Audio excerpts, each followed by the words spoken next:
Well, Republicans in Minnesota haven't won a statewide election since 2006, and that includes the governor's races. 4 years ago, Tim Walz, a Democrat, beat the Republican Jeff Jensen by 11 percentage points. That is a big uphill hurdle for Republicans to try to counter this year. Republicans candidate Scott Jensen won the party's endorsement at the May convention in a very difficult race, one that saw him tack pretty far to the right to try to win over the party delegates. Now we've seen Jensen try to moderate some of his stances in the general election as he takes on Walz. He faces a severe cash shortage when compared with Walz. Walz has been able to run TV ads for most of the summer, while Jensen only went up on TV in September.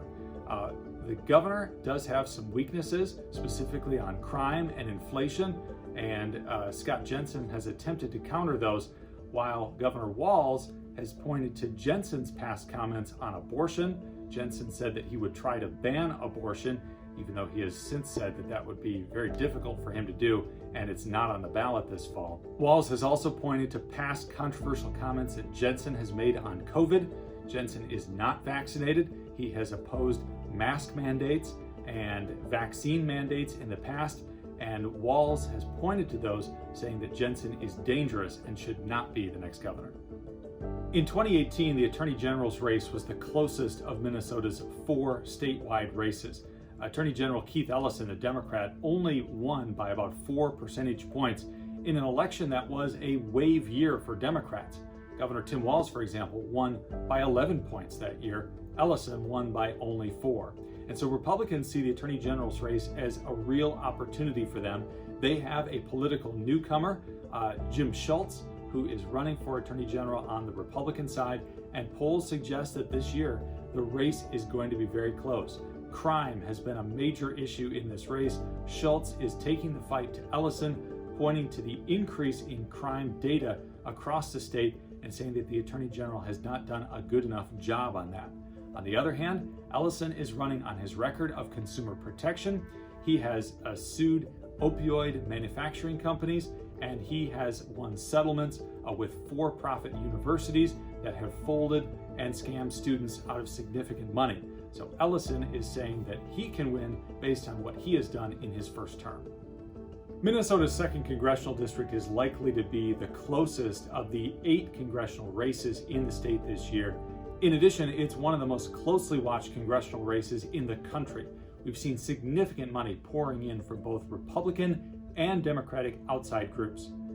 U.S. Representative Angie Craig won office in 2018, and then she won in 2020 re-election in a very close race over Republican Tyler Kistner.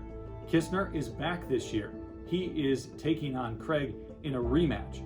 Kistner is a Marine. He talks about that a lot on the campaign trail. He has said that Angie Craig is beholden to Democrats' interest, a rubber stamp for House Speaker Nancy Pelosi. On the other hand, Craig has talked about her bipartisanship and her work in sponsoring legislation across the political aisle.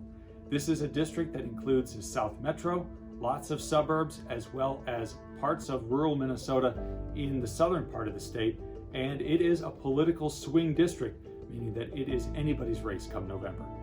Whoever the governor is come January, it's likely that they will have to deal with a legislature that is at least partly controlled by the other party. Minnesota has not had one-party rule of state government in about 10 years, and for the past 4 years, Governor Walz has had a DFL House, but a Republican Senate. That has made end-of-session negotiations very difficult, both over the state budget and pretty much any legislation that has a chance of passing. It has also meant that neither party can get through the types of legislation that is most politically salient with their base. And so the state legislature is once again up for grabs this year. All 201 seats in the legislature are on the ballot. Republicans have a very narrow majority in the Senate. Democrats have a very narrow majority in the House. It could be that both chambers flip control, or one party or the other could win control of both. That would set up a sea change in Minnesota politics come January.